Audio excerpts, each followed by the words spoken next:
Welcome back to Emotional Mojo. Now let's conquer a mental emergency. In today's challenge, we're talking about breaking away from catastrophic thinking. But you know what?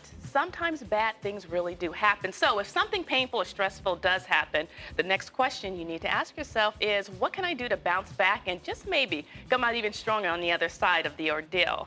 So how do we typically react when something bad happens? Jason and I teamed up on this one. So Jason, I'm going to have you jump on in. But what do we do when something really bad happens?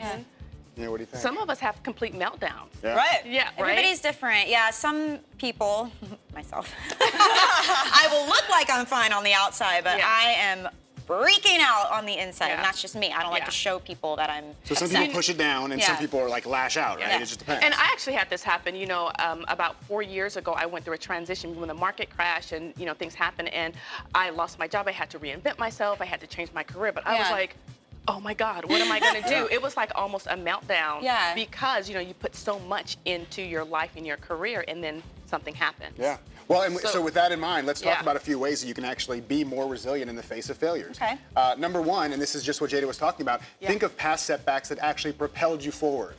If we really dig deep, we can see that there may have been times in our life that if X didn't happen, we would have never accomplished Y, just like what Jada was talking about with moving forward in her second reinvention of your career. Right. Number two, and this is a big one, don't go at it alone.